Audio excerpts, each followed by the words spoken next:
आगे हम लोग ग्रेविटी पढ़ते हैं, गुरुत्व। आप जानते हैं न्यूटन के गुरुत्वाकर्षण के अनुसार दो पिंडों के बीच एक आकर्षण बल काम करता है। ये अलग बात है कि वो आकर्षण बल G इंटू m1m2/r² होता है, यह आपने अभी अभी पढ़ा है।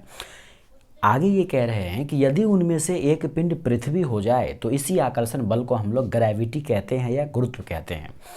न्यूटन के गुरुत्वाकर्षण के अनुसार दो पिंडों के बीच काम करने वाला जो आकर्षण बल होता है, उसमें से यदि एक पिंड पृथ्वी हो तो इसी आकर्षण बल को हम लोग गुरुत्व कहते हैं। अर्थात गुरुत्व एक ऐसा आकर्षण बल है जिससे पृथ्वी किसी वस्तु को अपने केंद्र की ओर खींचती है। इस बल के कारण जो त्वरण किसी वस्तु को आप अपनी तरफ खींचेंगे तो उसके कारण एक त्वरण उत्पन्न होगा, जिसको हम लोग क्या बोलते हैं, गुरुत्व जनित त्वरण कहते हैं, जिसका मान, ये मान बहुत इंपॉर्टेंट है, जिसका मान 9.8 मीटर पर सेकेंड स्क्वायर होता है। ये देखिए, ये कह रहा है कि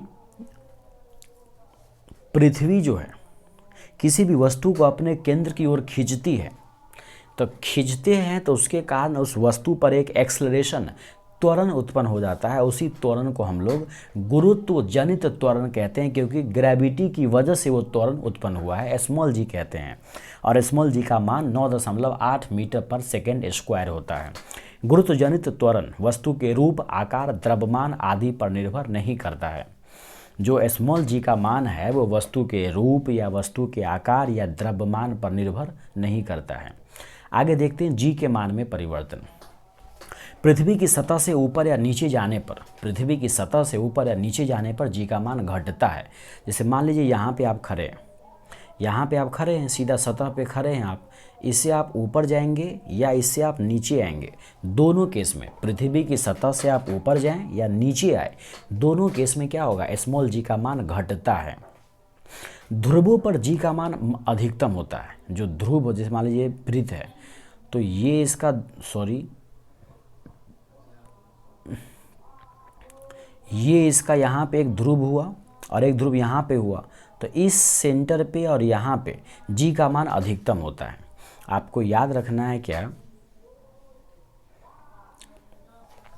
कि पृथ्वी के ध्रुव पर, जो ये ध्रुव है यहाँ और एक ध्रुव यहाँ है, तो पृथ्वी के ध्रुवों पर जी का मान अधिकतम होता है।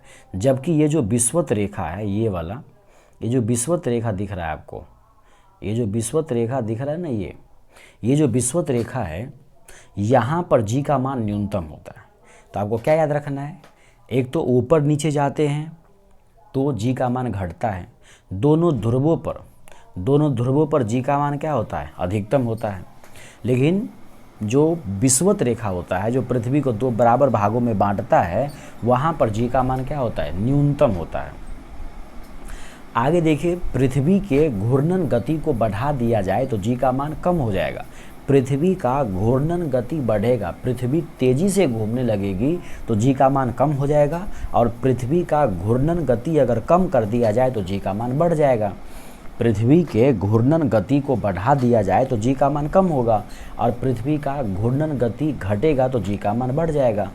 इसी के हिसाब से नोट दिया हुआ है कि यदि पृथ्वी अपनी वर्तमान कोणीय चाल से 17 गुना ज़्यादा चाल से चलने लगे, यानी पृथ्वी का स्पीड बढ़ा है, तो जी का मान क्या होगा, घटेगा।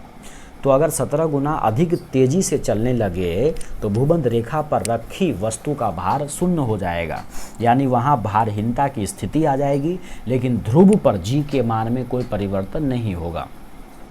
जब 17 गुना ज़्यादा तेजी से चलेगा तो इस स्थिति में जो अभी हमारे पृथ्वी पर 24 घंटे का दिन रात होता है, वहाँ पे केवल 84 मिनट का ही होने लगेगा, 1.4 घंटे का ही दिन रात होने लगेगा।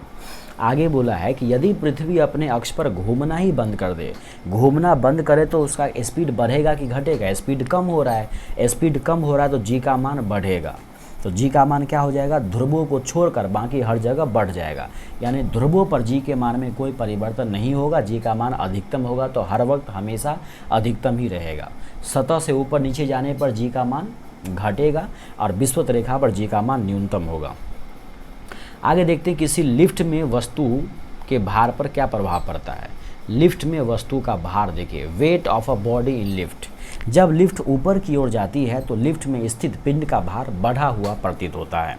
जब लिफ्ट नीचे की ओर आती है तो लिफ्ट में स्थित पिंड का भार घटा हुआ प्रतीत होता है। 1 और 2 दोनों घटना को आप जो मेले में जो ब्राह्म झूला होता है, बहुत बड़े वाला झूला, उस पर अंदाज़ा लगा के आप देख सकते हैं। उस पर कभी आप बैठे होंगे तो जब आप नीचे की ओर आते हैं तो बिल्कुल अपने आप को हल्का हल्का महसूस करते हैं, लगता है कि हम कहीं फेंका रहे हैं, दूर जा रहे हैं।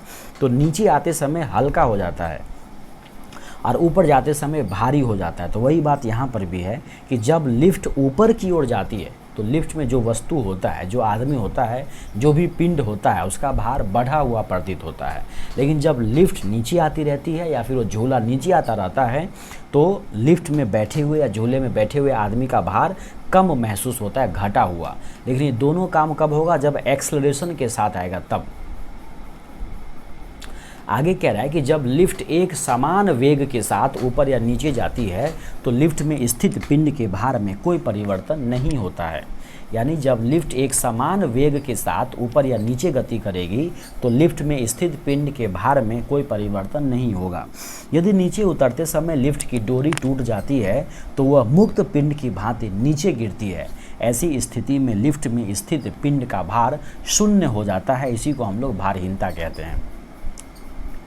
आगे कहता है कि यदि लिफ्ट के नीचे उतरते समय लिफ्ट का जो त्वरण होता है, एक्सेलरेशन, वो स्मॉल जी जो है, गुरुत्वीय त्वरण जो है, उससे अगर ज़्यादा हो जाए तो लिफ्ट में स्थित पिंड जो होगा वो उसके फर्श से उठकर उसके छत से जा लगेगा। उम्मीद करते हैं ये जी का परिवर्तन आपको समझ में आया होगा। आगे चलते हैं। ग्रहों से संबंधित जो केपलर ने नियम दिया था, ग्रहों से संबंधित केपलर के जो नियम है उसके बारे में बात करते हैं। पहला नियम इन्होंने, पहले बात तो ये पूछेगा एग्जाम में कि ग्रहों से संबंधित जो नियम है वो कौन दिया है, तो केपलर ने दिए हैं। ग्रहों का नियम कौन दिया है? केपलर के द्वारा दिया गया है। प्रत्येक ग्रह सूरज के चारों ओर दीर्घ वृत्ताकार कक्षा में परिक्रमा करता है। कहता है प्रत्येक ग्रह सूरज के चारों ओर दीर्घ वृत्ताकार कक्षा में परिक्रमा करता है, इस टाइप से, ठीक है। तथा सूरज ग्रह की कक्षा के एक फोकस बिंदु पे स्थित रहता है। ये बात समझ में आ गई। दूसरा कहता है कि प्रत्येक ग्रह का जो क्षेत्रीय वेग है वो नियत रहता है। प्रत्येक ग्रह का क्षेत्रीय वेग नियत रहता है। इसका प्रभाव ये होता है कि जब कोई ग्रह सूरज के निकट होता है तो उसका स्पीड बढ़ जाता है, और जब कोई ग्रह सूरज से दूर होता है तो उसका स्पीड कम हो जाता है। जैसे मान लीजिए ऐसा है कोई, ठीक है, ऐसे पे कोई घूम रहा है किसी पे, यहाँ पे मान लो सन है, क्या है यहाँ पे? सन है। अब पृथ्वी यहाँ पे है, कभी यहाँ पे हो, कभी यहाँ पे, कभी यहाँ पे, कभी यहाँ पे। तो जब बिल्कुल नज़दीक में आएगी तो इसका स्पीड सुई दबर काफ़ी तेज़ी से भागेगा। यहाँ पे आएगा तो तेज़ी से भागेगा। यानी जब सूरज के नज़दीक आएगा तो उसका स्पीड बढ़ा हुआ प्रतीत होगा या बढ़ जाएगा, लेकिन दूर जाने पर उसका स्पीड घट जाएगा। वही बात यहाँ कह रहा है ये कि जब ग्रह सूरज के निकट होता है तो उसका वेग बढ़ जाता है, और जब दूर होता है तो उसका वेग क्या होता है? कम हो जाता है। आगे देखते हैं, कुछ और बात यहाँ कहा गया है। आगे आप याद रखेंगे ये तीसरा नियम क्या कहता है।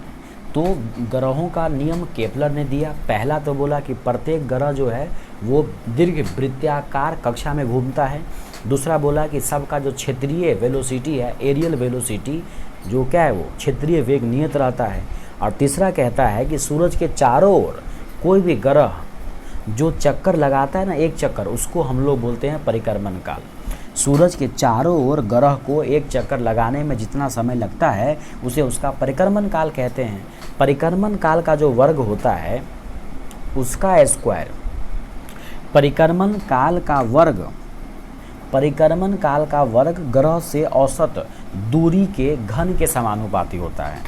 पहले बात तो ये बोला है तीसरा नियम में कि किसी भी ग्रह का जो परिक्रमण काल, मान लो कोई ग्रह है उसका परिक्रमण काल जैसे मान लीजिए टी है, कोई ग्रह है जिसका परिक्रमण काल टी है और उस ग्रह का सूरज से जो दूरी है वो आर है, तो इस केस में जो परिक्रमण काल का स्क्वायर होगा वो उसकी दूरी के घन के समानुपाती होगा। उम्मीद करते हैं ये बात समझ में आ गया होगा। अब परिक्रमण काल क्या है, तो कोई भी ग्रह सूरज का एक चक्कर जितने समय में लगाता है उसे उसका परिक्रमण काल कहते हैं। और दूरी तो आप जानते ही हैं, अर्थात सूरज से अधिक दूर के ग्रहों का परिक्रमण काल भी क्या होगा, ज़्यादा होगा। आपने अभी क्या देखा यहाँ पे, आपने देखा कि टी और आर में क्या है, सीधा समानुपाती है ना। तो दूरी ज़्यादा होगा तो परिक्रमण काल भी ज़्यादा होगा, दूरी कम होगा तो परिक्रमण काल भी कम होगा। तो यहाँ देखिए कि सूरज से अधिक दूर के जो ग्रह होंगे उसका परिक्रमण काल ज़्यादा होगा, और सूरज से जो नज़दीक होगा उसका परिक्रमण काल कम होगा। जैसे देख लीजिए बुध ग्रह सूरज के बिल्कुल पास में है, इसीलिए उसका जो परिक्रमण काल है, ग्रह को एक चक्कर लगाने में जो समय लगता है वो बिल्कुल कम लगता है, मात्र 88 दिन लगता है। लेकिन सबसे दूर का ग्रह जो वरुण है उसका परिक्रमण काल 165 वर्ष होते हैं, क्योंकि वरुण जो है वो सूरज से सबसे दूर वाले ग्रह हैं। IAU, पहली बात तो आप IAU का फुल फॉर्म बताएंगे। IAU का फुल फॉर्म क्या है ये हमको कमेंट बॉक्स में बताएंगे। ये आपको पता होगा कि 2006 में एक मीटिंग हुई थी, उसी में प्लूटो को यानी यम को ग्रहों की श्रेणी से हटा दिया था। ये क्यों हटाया था, ये भूगोल का विषय है, वहाँ पे डिटेल में इसको बताया गया है। फिजिक्स ख़त्म होने के बाद जब साइंस का तीनों पोर्शन ख़त्म हो जाएगा तो फिर हम लोग भूगोल पे भी बात करेंगे। फिलहाल पढ़ते हैं कि IAU ने यम यानी प्लूटो को ग्रह की श्रेणी से निकाल दिया है, इसीलिए अभी वर्तमान में सबसे दूर का ग्रह वरुण ही है और इसका परिक्रमण काल सबसे ज़्यादा है। अब उपग्रह के बारे में पढ़ते हैं।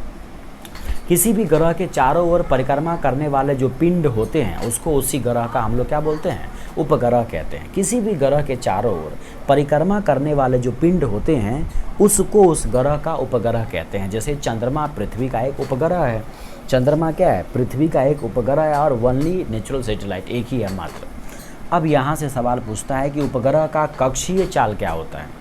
कहता है उपग्रह की जो कक्षीय चाल होती है उसकी पृथ्वी तल से ऊंचाई पर निर्भर करती है। किसी भी उपग्रह का जो कक्षीय चाल है, कक्षा वाला जो चाल है, वो पृथ्वी तल से ऊंचाई पर ही निर्भर करती है। उपग्रह पृथ्वी तल से जितना ज़्यादा ऊंचाई पर होगा उसका कक्षीय चाल उतना ही कम होगा। उपग्रह की कक्षीय चाल उसके द्रव्यमान पर, उसके वजन पे, उसके भार पे निर्भर नहीं करता है, केवल हाइट पर निर्भर करता है। इसीलिए अलग अलग त्रिज्या के कक्षा में यानी एक ही त्रिज्या के कक्षा में अलग अलग द्रव्यमानों के उपग्रहों की चाल समान होगी। एक ही त्रिज्या के कक्षा में अलग अलग द्रव्यमान के जो उपग्रह होंगे उसकी जो कक्षीय चाल है वो समान होगी, क्योंकि कक्षीय चाल जो है वो केवल ऊंचाई पर ही निर्भर करती है, उसके द्रव्यमान पर निर्भर नहीं करती है। चलिए आगे देखते हैं। ये नोट आप याद रखेंगे कि पृथ्वी तल के जो अति निकट चक्कर लगाने वाले उपग्रह हैं, पृथ्वी तल के अति निकट चक्कर लगाने वाले जो उपग्रह हैं उसका कक्षीय चाल लगभग कितना है, 8 किलोमीटर प्रति सेकेंड है। ये आप याद रखेंगे। और आप ये भी याद रखेंगे साथ में कि कक्षीय चाल केवल ऊंचाई पर ही निर्भर करती है, द्रव्यमान पर निर्भर नहीं करती है।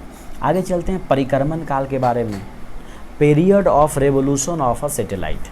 उपग्रह अपनी कक्षा में पृथ्वी का एक चक्कर जितने समय में लगाता है उसे उसका परिक्रमण काल कहते हैं। कोई भी उपग्रह अपनी कक्षा में पृथ्वी का एक चक्कर जितने समय में लगाता है उसे उसका क्या बोलते हैं, परिक्रमण काल कहते हैं। यानी परिक्रमण काल का मतलब होता है कक्षा की परिधि बट्टा कक्षा की चाल, कक्षा की परिधि बट्टा कक्षीय चाल होता है। आगे कह रहा है कि उपग्रह का जो कक्षीय चाल है, उपग्रह का जो परिक्रमण काल है वो भी केवल पृथ्वी तल से ऊंचाई पर ही निर्भर करता है। इससे पीछे पढ़ा था आपने कि उपग्रह का जो कक्षीय चाल है ये भी ऊंचाई पर ही निर्भर करता है, द्रव्यमान पर निर्भर नहीं करता है। लेकिन उपग्रह का जो परिक्रमण काल है वो भी केवल पृथ्वी तल से ऊंचाई पर ही निर्भर करता है।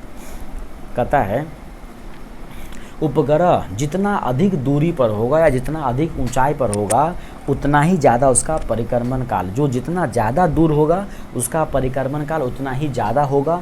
ये बात तो आप बुध और अरुण से भी सीख सकते हैं। बुध बिल्कुल नज़दीक में है, दूरी कम है, तो उसका परिक्रमण काल मात्र 88 दिन है। जो सबसे दूर वाला जो है कौन है, वरुण, जो सबसे दूर में है उसका परिक्रमण काल कितना है, 165 वर्ष है। सबसे ज़्यादा दूर में है तो उसका परिक्रमण काल भी सबसे ज़्यादा है। आगे बोला है उपग्रह का जो परिक्रमण काल है वो भी उसके द्रव्यमान पर निर्भर नहीं करता है, ये भी केवल उसके दूरी पर ही, ऊंचाई पर ही निर्भर करता है।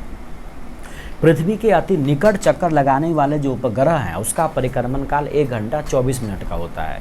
वहाँ पे था जो कक्षीय चाल था अति निकट वाले का वो 8 किलोमीटर प्रति सेकंड था, लेकिन यहाँ पर जो परिक्रमण काल है निकटतम वाले का वो 1 घंटा 24 मिनट है।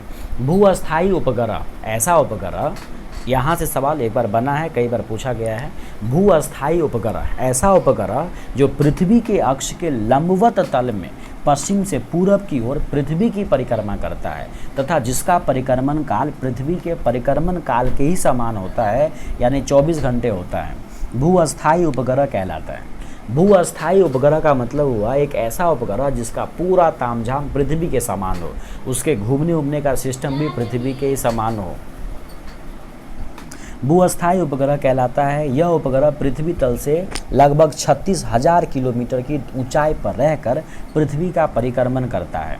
भूतुल्यकालिक, ये तो समझ में आपको आ गया कि भूअस्थायी जो उपग्रह होते हैं वो लगभग पृथ्वी के समान ही होते हैं। इसका भी परिक्रमण काल 24 घंटे का ही होता है और ये पृथ्वी तल से लगभग 36,000 ऊंचाई पर होते हैं।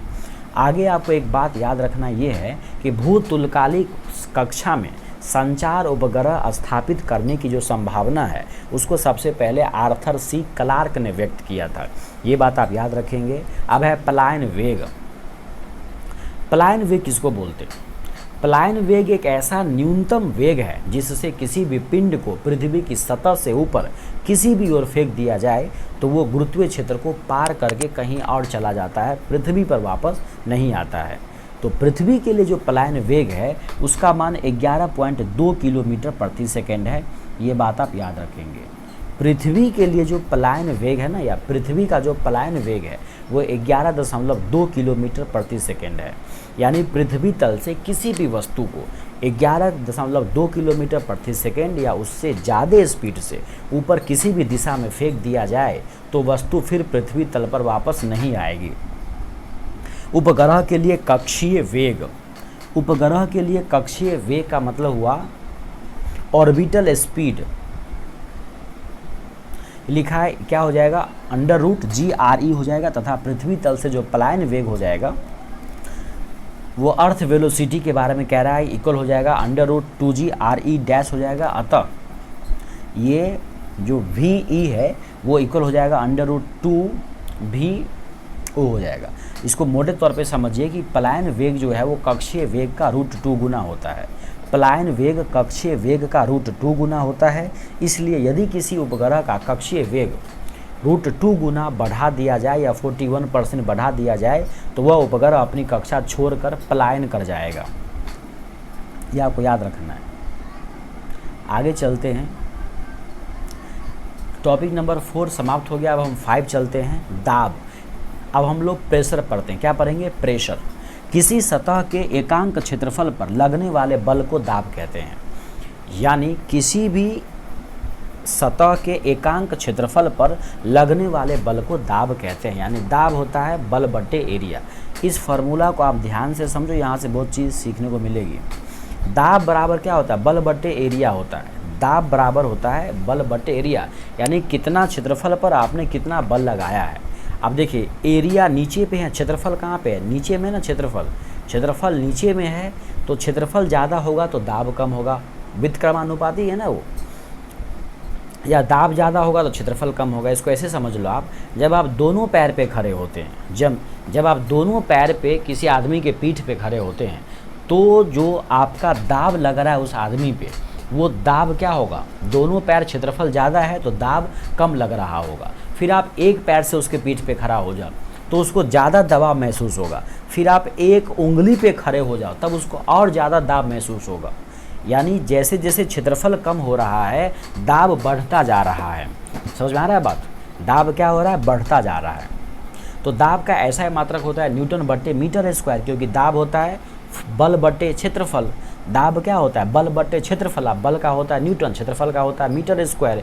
तो दाब का ऐसा ही मात्रक हो जाएगा न्यूटन बटे मीटर स्क्वायर, और इसी न्यूटन बटे मीटर स्क्वायर को हम लोग क्या बोलते हैं?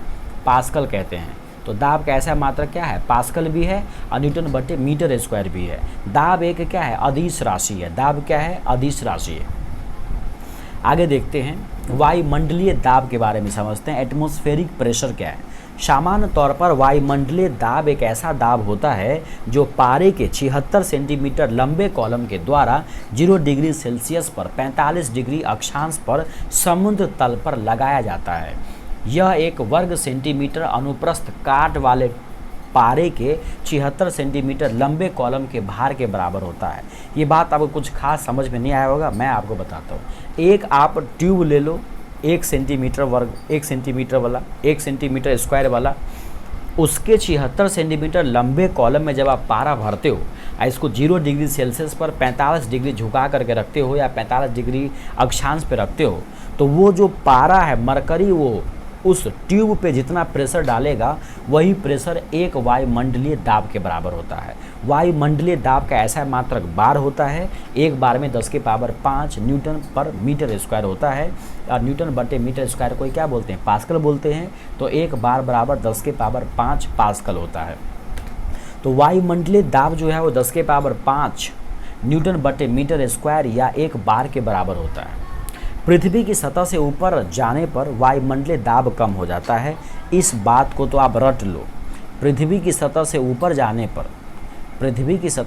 जाने पर वायुमंडलीय दाब कम हो जाता है, जिसकी वजह से क्या होता है? पहाड़ों पर खाना बनाने में कठिनाई होती है, वायुयान में बैठे यात्री के फाउंटेन पेन से स्याही निकल जाती है, नाक वगैरह से खून आने लगते हैं। ये कई सारी जो घटनाएं हैं ये सब ऊपर जाने पर इसीलिए हो रही है क्योंकि पृथ्वी की सतह से ऊपर जाने पर वायुमंडलीय दाब कम हो जाता है, प्रेशर कम हो जाता है। वायुमंडलीय दाब को हम लोग बैरोमीटर से मापते हैं।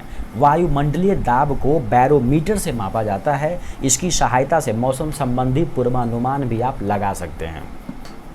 पहला तो सवाल यही है कि वायुमंडलीय दाब को मापने के लिए बैरोमीटर का यूज़ करते हैं, और बैरोमीटर का आविष्कार ई टॉरिसेली ने किया था, आपने पढ़ा ही होगा। तो बैरोमीटर का पाठ्यांक जब एकाएक नीचे गिर जाएगा तो समझ आना आंधी तूफान आने वाला है। बैरोमीटर का पाठ्यांक जब एकाएक नीचे गिरेगा तो आंधी तूफान आएगा।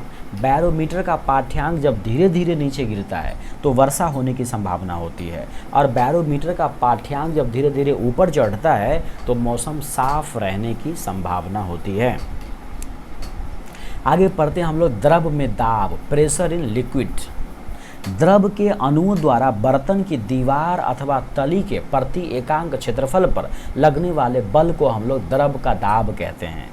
यानी किसी भी बर्तन के अंदर जो द्रव भरा हुआ है वो प्रति इकाई क्षेत्रफल पर कितना दाब लगा रहा है बर्तन के चारों दीवारों पर और उसके पेंदी पर, तली पर, उसी को हम द्रव में दाब कहते हैं। द्रव के अंदर किसी बिंदु पर द्रव के कारण दाब द्रव की सतह से उस बिंदु की गहराई पर, उस द्रव के घनत्व पर और गुरुत्वीय त्वरण के गुणनफल पे निर्भर करता है। यानी कि द्रव में जो दाब होगा वो H गुने D गुने G के बराबर होगा। यानी कि कितना हाइट पे है, कितना डेंसिटी है और कितना उसका क्या है, गुरुत्वीय त्वरण है। द्रवों में दाब के नियम क्या कहते हैं?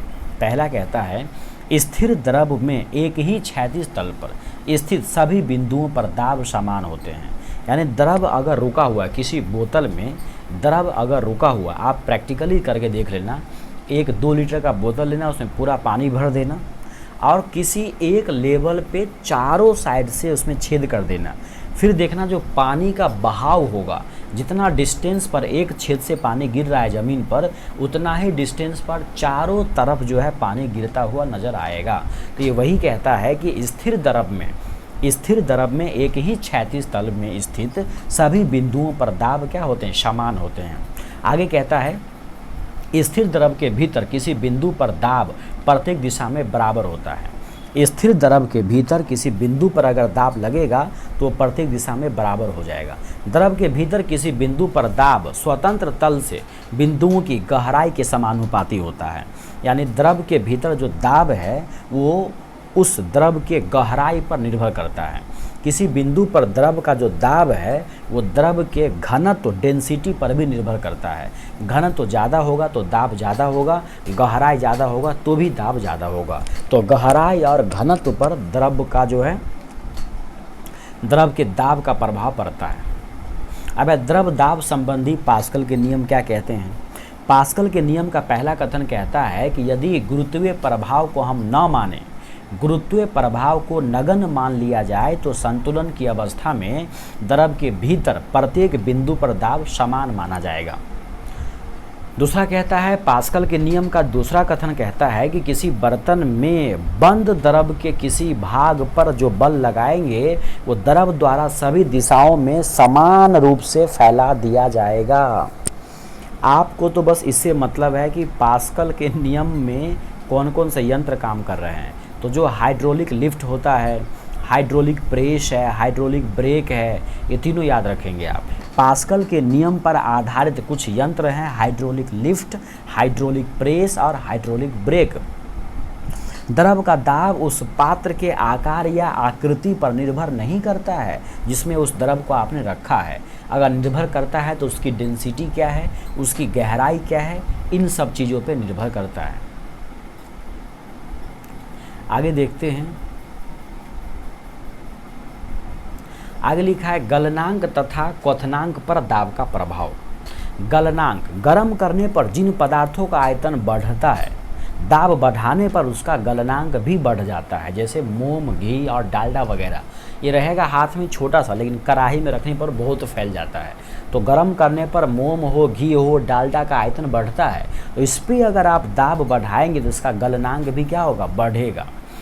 उसका उल्टा देखिए, गर्म करने पर जिन पदार्थों का आयतन घट जाता है, दाब बढ़ाने पर उसका गलनांक भी कम हो जाता है। जैसे बर्फ़, आप ऐसा कीजिए, एक ठंडा ठंडा बर्फ़ या फिर क्या करो आप, एक गिलास में पूरा बर्फ़ जो है भर लो ठोस ठास के, और उसको फिर क्या करो आप बाहर धूप में रख दो। जब वो पिघल जाएगा तो देखना पूरा भरा हुआ गिलास आपको नहीं मिलेगा, कुछ खाली मिलेगा। यानी बर्फ़ जो है वो गर्म होने पर सिकुड़ता है। तो जो चीज़ या जो पदार्थ गर्म करने पर आयतन में कम हो जाते हैं, दाब बढ़ाने पर उसका गलनांक भी कम हो जाएगा, जैसे कि बर्फ़। क्वथनांक पर प्रभाव क्या पड़ता है, जितने भी द्रव हैं सभी का जो उसका जो क्वथनांक है वो दाब बढ़ाने पर बढ़ता ही है। कोई भी द्रव हो, अगर उस पर आप दाब बढ़ाओगे तो उसका जो बॉइलिंग पॉइंट है, उबलने का जो पॉइंट है क्वथनांक, वो हमेशा क्या होगा, बढ़ेगा ही बढ़ेगा। तो उम्मीद करते हैं ये बात आप सभी को समझ में आया होगा। इस वीडियो में इतना ही। आगे जो टॉपिक नंबर 6 है इसको हम कवर करेंगे अगले वीडियो में। अगर वीडियो आपको अच्छा लगे तो लाइक, शेयर और सब्सक्राइब जरूर करें, ताकि हम इसी तरीके से नए नए वीडियो लाकर जल्दी से पूरे फिजिक्स को कवर कर दें। उसके बाद फिर रेलवे में जितना भी सवाल फिजिक्स से पूछा गया है उसको कवर कर देंगे, फिर हम बायोलॉजी पे चलेंगे, या फिर आप जो कहेंगे उसी हिसाब से चलेंगे। फिलहाल मिलते हैं किसी नए वीडियो में, तब तक के लिए अपना ख्याल रखें। जय हिंद, जय भारत।